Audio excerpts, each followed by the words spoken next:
pertama mediumisasi, saya nggak percaya. Lalu kemudian saya tutup lapisan itu, saya masuk lagi lebih dalam lagi lah, akhirnya keluarlah sumpahnya si nenek-nenek itu. Ya mediumisasi lagi, tapi berubah suaranya seperti nenek. Jadi mau sepinter apapun itu jin ifrit membuat tipu daya kepada manusia, itu sejatinya adalah sifat yang paling bodoh. Perumpamaannya manusia yang tinggal di muka bumi. Jadi nggak ada bener-benernya. Makanya saya nggak langsung percaya kepada si jin itu begitu setelah mediumisasi. Akhirnya jika saya begitu ya, sebelum saya tabayun dan tagabur kepada dengan guru-guru gaib saya begitu, berarti banyak banget dukun santet di Indonesia begitu. Channel ini ketemu santet, channel ini ketemu santet, channel itu ketemu lagi santet begitu. Ini apa santet itu apa dan cara kerjanya seperti apa?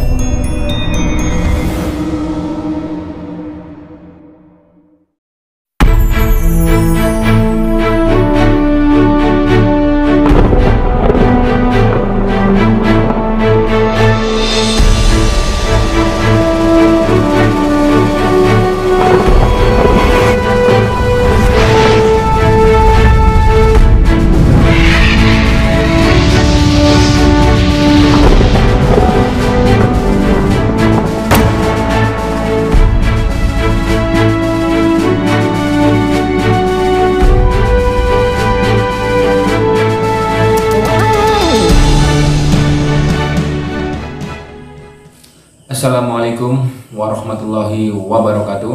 Kembali lagi bersama saya Kang Lukmani Insun, masih di Laksana TV tentunya. Kajian kali ini kita akan membahas masalah atau pengertian atau pemahaman tentang santet dan teluh ya teman-teman. Jadi sejauh perjalanan spiritual saya diundang ke sana kemari, dimintain tulung, dimintain perantara syariat, itu kebanyakan dari kasus-kasus yang saya temui di jamaah tersebut itu adalah hanya miskomunikasi ya. Jadi salah paham antara si pelaku spiritual dengan si makhluk-makhluk yang disebut media santet itu ya. Kita katakan di sini jin lah ya, kasarnya begitu. Seperti kasus kemarin terakhir saya diundang sebelum puasa ya, saya diundang di tetangga desa saya di sekitaran Bogor Timur gitu. Dari kasus yang terakhir kemarin itu saya jadi banyak belajar ya. Banyak belajar dan banyak menemukan pemahaman-pemahaman yang selama ini itu mungkin tidak terfikirkan oleh para praktisi atau tidak terlintas di benaknya para praktisi. Seperti kemarin kasusnya adalah saya itu diundang sebagai tamu di jamaah tersebut, tetapi saya adalah orang ketiga. Persaksiannya adalah Mas Putra ya. Mas Putra itu yang kalau saya kemana-mana diundang itu beliau yang selalu menyupiri saya ya.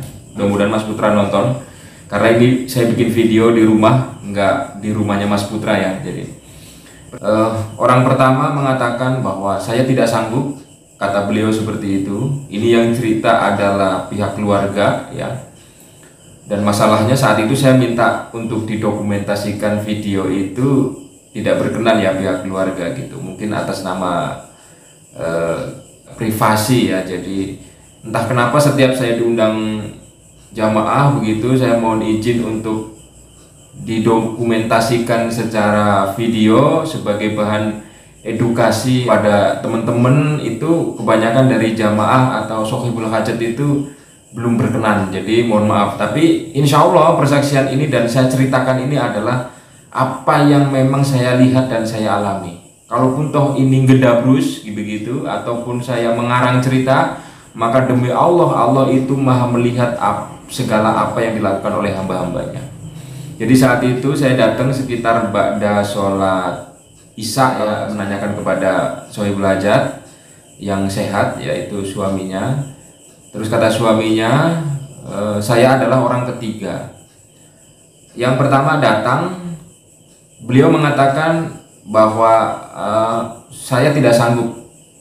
Orang pinter yang pertama itu bilang saya tidak sanggup sebab yang sepenglihatan mata gaibnya si orang pinter yang pertama adalah katanya banyak banget di dalam jasadnya si pasien. Jadi saya nggak tahu kenapa beliau mengatakan tidak sanggup atau tidak berani.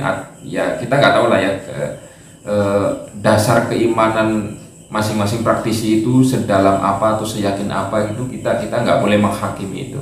Tapi pada intinya yang pertama adalah tidak sanggup atau tidak berani. Lalu tidak diapa-apain, tidak dijampi, tidak di disyariati, tidak diapa-apain. Lalu mengundang lagi lah orang yang kedua. Nah, orang yang kedua ini kata suami si sohibul hajat atau si pasien itu mengatakan bahwa ketika disyariati sama orang kedua, begitu si pihak keluarga itu tidak menemukan bukti-bukti ya secara zohiriyah. Artinya begini, biasanya kan orang kalau misalkan kena santet atau misalkan kena keluh atau misalkan kena gangguan jin begitu disyariati kan pasti akan bereaksi antara si jin itu dengan keilmuannya si praktisi itu. Nah, orang yang kedua dikatakan sama pihak sohibul hajat katanya tidak mendapatkan bukti zohiriyah bahwa terjadi suatu reaksi apapun. Tapi informasi yang saya dapat, kata orang pintar yang kedua itu yang diundang adalah ini gangguan santet, korban santet katanya begitu. Tapi meskipun saya mendapatkan data seperti itu, saya tidak gegabah ya. Artinya menangani pasien, menangani jamaah yang model-model kasus seperti ini itu kita tidak boleh gegabah. Kita tidak boleh menghakimi sebuah makhluk. Kita tidak boleh menjustifikasi sebuah perkara kalau kita sendiri belum menjalani itu. Lalu berbekal informasi yang saya dapat dari suami sohibul hajat, lalu mulailah saya dengan Mas Putra itu mulai masuk ke ranah kegaibannya si pasien tersebut begitu. Singkat cerita, nah setelah saya masuk ke ranah kegaibannya si pasien itu memang diketemukan beberapa sosok makhluk gaib ifrit jenisnya ya. Jadi jin yang memang tidak baik begitu, energinya negatif banget lah kasarnya begitu di dalam tubuhnya si pasien itu. Jadi data yang pertama, orang pertama bilang katanya saya tidak berani atau tidak sanggup karena banyak, itu diketemukan oleh saya.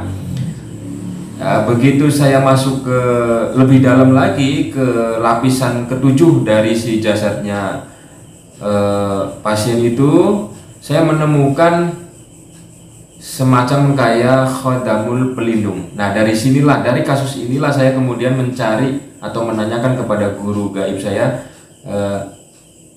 terkait penemuan saya dari kasus yang terakhir kemarin.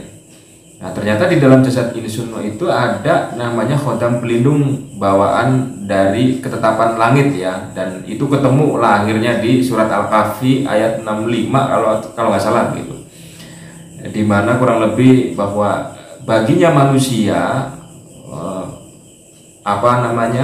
ada malaikat-malaikat yang melindungi dari sisi depan dan belakangnya. Nah, malaikat-malaikat pelindung manusia itu bekerja atas perintah Allah begitu. Nah, akhirnya ketemulah ayat itu dari kasus yang kemarin. Nah, tapi begitu saya tanya kepada si korinnya, jin pembisiknya si pasien tersebut, beliau korinnya mengatakan bahwa ini bukan gangguan santet, ini bukan gangguan orang yang tidak suka dengan si jasad, kata beliau begitu. Lalu yang terjadi seperti apa? Akhirnya saya diizinkan untuk bisa ketemu dengan si penguasa kegaiban atau ibarat kata begini, jin-jin yang masuk di dalam jasadnya pasien itu kan ada yang lebih sakti, yang mengontrol jin-jin yang lain lah kasarnya begitu. Nah ternyata begitu saya masuk lebih dalam lagi ke kegaibannya si pasien itu, terjadilah ya persaksian lah ya, saya berhasil mediumisasi dengan si makhluk itu, dan saya juga tidak percaya sedemikian rupa dengan perkataan si jin itu begitu. Loh, kenapa Gus jenengan nggak langsung percaya dengan kasus itu yang dikatakan oleh jin itu setelah mediumisasi? Pertanyaannya begitu ya. Karena Allah sendiri mengatakan di dalam Al-Quran bahwa sepintar-pintarnya jin membuat tipu daya kepada manusia, itu levelnya adalah diperumpamakannya sama Gusti Allah adalah sebodoh-bodohnya sifat manusia di bumi. Jadi nggak ada bener-benernya. Makanya saya nggak langsung percaya kepada si jin itu begitu setelah mediumisasi. Akhirnya saya meminta kepada Gusti Allah, ya Allah berikanlah saya petunjuk sejatinya apa yang sedang terjadi secara kegaiban, secara spiritual yang ada di jasadnya Sohibul Hajat. Lalu kemudian saya diperlihatkannya atau dipertemukannya dengan sukmanya si nenek-nenek. Jadi setelah jin yang pertama mediumisasi, saya nggak percaya. Lalu kemudian saya tutup lapisan itu, saya masuk lagi lebih dalam lagi lah, akhirnya keluarlah sukmanya si nenek-nenek itu. Ya mediumisasi lagi, tapi berubah suaranya seperti nenek-nenek gitu. Lalu saya tanya sama makhluk tersebut, apakah kamu itu Qorin, apa kamu sukma, apa kamu itu jin ifrit? Lalu beliau mengatakan bahwa saya bukan Qorin, saya bukan jin ifrit, tapi saya adalah sukma. Saya pernah hidup, saya manusia seperti kalian. Jadi saya itu dulu juga pernah hidup seperti kalian, tapi saya mati karena saya tertabrak mobil. Lalu saya menanyakan di mana lokasinya, terus jasadnya Anda apakah sudah diurusi sedemikian rupa sesuai dengan syariat Islam atau seperti apa, dan yang pada akhirnya adalah sukma itu mengatakan bahwa beliau adalah korban dari pesugihan. Nah, saya tidak mau membongkar lebih dalam lagi terkait korban pesugihannya siapa, lalu bagaimana kronologinya ya, karena itu sifatnya privasi. Jadi mohon maaf saya nggak bisa menceritakan pengalaman atau temuan dari keilmuan seperti ini. Akhirnya saya proses lagi bagaimana caranya agar si makhluk-makhluk tadi itu yang saya lihat di jasadnya itu keluar semua. Lalu beliau cuma minta satu kepada saya bahwa sempurnakan saya. Akhirnya caranya saya menyempurnakan adalah ya memberi Fatihah yang mudah-mudahan bisa menyelamatkan, meskipun itu sifatnya hanya sementara, karena hakikatnya doa yang terbaik adalah dari nasab keturunannya. Sementara saya kan bukan nasab keturunannya si nenek-nenek itu. Nah, proses terjadi selesai, lalu ditonton banyak orang saat itu. Jadi karena keluarga besar dan kemudian memang di pemukiman padat penduduk, akhirnya ditonton banyak orang, persaksiannya banyak. Yang kemudian saya bawa pulang itu si jin-jin yang berhasil saya keluarkan. Jadi di sini adalah bukan membunuh jin, bahwa ketetapannya Allah menciptakan jin dan manusia itu untuk beriman kepadaku. Kalaupun toh mereka mau diajak benar, maka sempurnakan.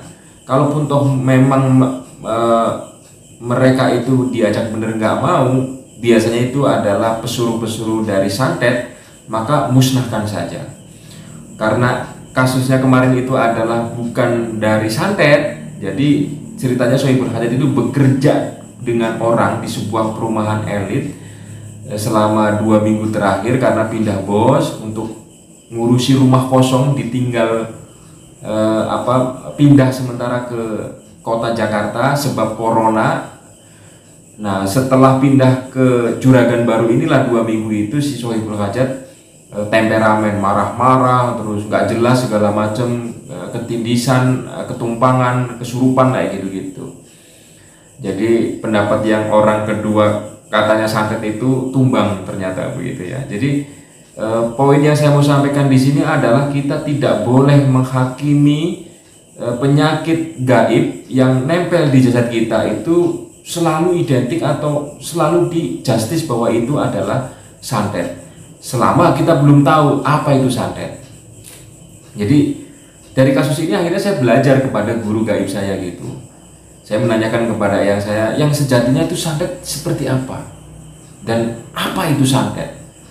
Begitu. Akhirnya ayah menjelaskan kepada saya bahwa ketika Allah menciptakan sisi gelap di dalam jasad manusia itu adalah sebagai penyeimbangnya sisi putih atau kebaikan, dan bentuk dari secara teknisnya itu bentuk dari cobaannya si manusia masing-masing jasad. Jadi kita bicaranya adalah per individu. Jadi bahwa di setiap jasad, satu jasad manusia itu Allah menciptakan kekuatan besar di sisi gelap. Juga Allah menciptakan kekuatan besar di sisi terang atau di sisi positifnya. Nah, santet itu ternyata bekerja dari sisi gelap. Semisal seperti ini. Umumnya orang bermaslahat, jadi berkehidupan sosial, berteman, ya kan? Di dalam pekerjaan, berteman, di lingkungan, berteman di dunia bisnis. Nah, ketika kita menjalani kemaslahatan ini dari laku jasad kita, semisal ucapan atau tindakan perbuatan, itu tidak selamanya bisa selaras dengan keadaan saat itu. Artinya ada kalanya kita itu mengucap sesuatu yang tidak pas di kemaslahatan, baik pertemanan pekerjaan maupun pertemanan lingkungan. Nah, semua berawal dari situ. Makanya guru-guru kita mengajarkan bahwa apa? Jaga laku jasad dimulai dari perkataan. Tujuannya apa? Agar tidak menyinggung perasaan sesama. Karena santet itu semua berawal dari itu. Jadi ketika manusia sudah merasa tersinggung dengan orang lain, begitu, baik dari perkataannya maupun dari perbuatannya, begitu, lalu orang yang tersinggung itu berusaha membuat kehendak. Kalau bahasa kejawennya mungkin nyumpahin begitu, atau misalkan menghakimi lah, kasarnya seperti itu. Nah, itu santet itu semua berawal dari situ. Ketika seseorang merasa tersinggung dengan orang lain atau si objek santet itu, lalu orang yang tersinggung ini membuat kehendak yang kuat di dalam jasadnya, nyumpahin, menghakimi orang sebagai objek santetnya itu, lalu diamini oleh sisi gelapnya. Itu santet. Jadi yang bekerja itu adalah sisi gelapnya manusia yang merasa tersinggung oleh manusia lain itu. Begitu, itu santet. Tapi kalau teluh itu adalah ketika orang ini tersinggung lalu tidak mampu membuat kehendak kepada si yang menyinggungnya itu, lalu orang yang tersinggung ini mencari orang pintar, mencari praktisi, mencari orang spiritualis untuk mengakali, untuk menghakimi, untuk membuat buruk si orang yang sudah membuatnya tersinggung itu. Nah, itu teluh. Jadi logikanya, apakah setiap orang bisa menyantet, Gus? Kan gitu pertanyaannya. Setiap orang bisa menyantet dengan kehendaknya, tetapi kekuatan santet itu besar atau tidak adalah dari kekuatan sisi gelapnya. Sisi gelapnya si manusia itu. Jadi jangan terlalu gegabah menghakimi penyakit gaib di dalam jasad. Dikit-dikit santet, dikit-dikit dulu tuh jangan. Gitu. Karena kita harus bertabayun ya. Jadi bertabayun lalu bertadabur kepada si pasien itu, sehingga kita mendapatkan data secara zohir bagaimana kemaslahatannya si sohibul hajat atau si pasien di lingkungan, apakah punya musuh apa tidak, lalu data secara gaib, bagaimana informasi yang didapat oleh pasukan gaibnya kita selaku praktisi, juga informasi yang didapat dari kegaiban si spiritual si pasien itu. Jadi dari kasus kemarin itu sangat unik sekali, dan Singkat cerita, ketika saya menyempurnakan jin-jin yang berada di jasadnya si pasien, lalu saya lepas di Kasepuhan. Jadi pulang dari rumahnya Sohibul Hajat itu, saya mampir sama Mas Putra Leo begitu ya di Kasepuhan. Lalu saya lepas ke alam lagi, dan uniknya setelah saya melepas ke alam itu, Mas Putra Leo dipersaksikan pendengaran. Jadi dipersaksikannya oleh Allah di telinganya Mas Putra Leo itu mendengar seperti kayak orang menangis. Jadi mungkin semacam kayak penyesalan lah ya begitu. Dan itu wallahu a'lam bishawab, itu kuasa Allah. Jadi itu pengalaman saya, dan saya memang tidak tidak bisa apa-apa begitu. Artinya segala apa yang coba kita upayakan ini adalah sebatas hanya memohon kepada Allah.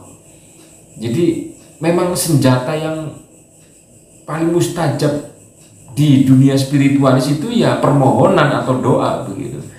Jadi sehebat apapun kita, kalau tidak ada permohonan atau doa itu ya nggak mungkin lah, kasarnya seperti itu. Jadi begitu ya teman-teman, bahwa pemahaman santet dan teluh itu harus harus dipisahkan begitu. Jadi saya tuh kadang melihat channel-channel yang santet. Nah itu saya jadi berpikir, apakah semudah itu orang menyantet? Lalu kalau kemudian logika saya begitu ya, sebelum saya tabayun dan tadabur dengan guru-guru gaib saya begitu, berarti banyak banget dukun santet di Indonesia begitu. Channel ini ketemu santet, channel ini ketemu santet, channel itu ketemu lagi santet begitu. Ini apa santet itu apa, dan cara kerjanya seperti apa, kan begitu logikanya. Dan ternyata seperti itu. Artinya bahwa yang terjadi di dunia per-YouTuban, orang mengeksploitasi atau memunculkan pemahaman tentang santet dan segala macam itu sebenarnya hanya sebatas penghakiman atau kehendak dari negatifnya si orang yang merasa tersinggung kepada orang yang sudah membuat sakit hati begitu, atau merasa sudah tidak cocok lah, kasarnya seperti itu dalam tanda kutip. Jadi seperti itu begitu. Jadi bukan wah ini kena santet, ini kena santet, ini kena santet, berarti logikanya banyak banget dukun santet di Indonesia. Lalu orang baiknya sedikit, orang benernya sedikit gitu. Nah ternyata tidak seperti itu. Jadi begitu ya teman-teman pemahaman santet. Dan saya bukan berpesan lah, artinya begini, saya mendapatkan nasihat yang luar biasa dari guru gaib saya, bahwa setiap kehendak manusia, ini diingat-ingat ya, setiap kehendak manusia apapun bentuknya, mau positif apa negatif, itu yang namanya sisi gelap itu berusaha berlomba-lomba untuk mewujudkan. Jadi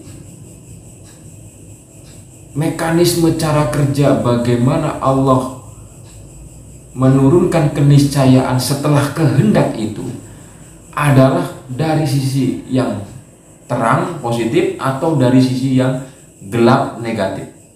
Jadi hati-hatilah dengan kehendak teman-teman, apapun itu bentuknya.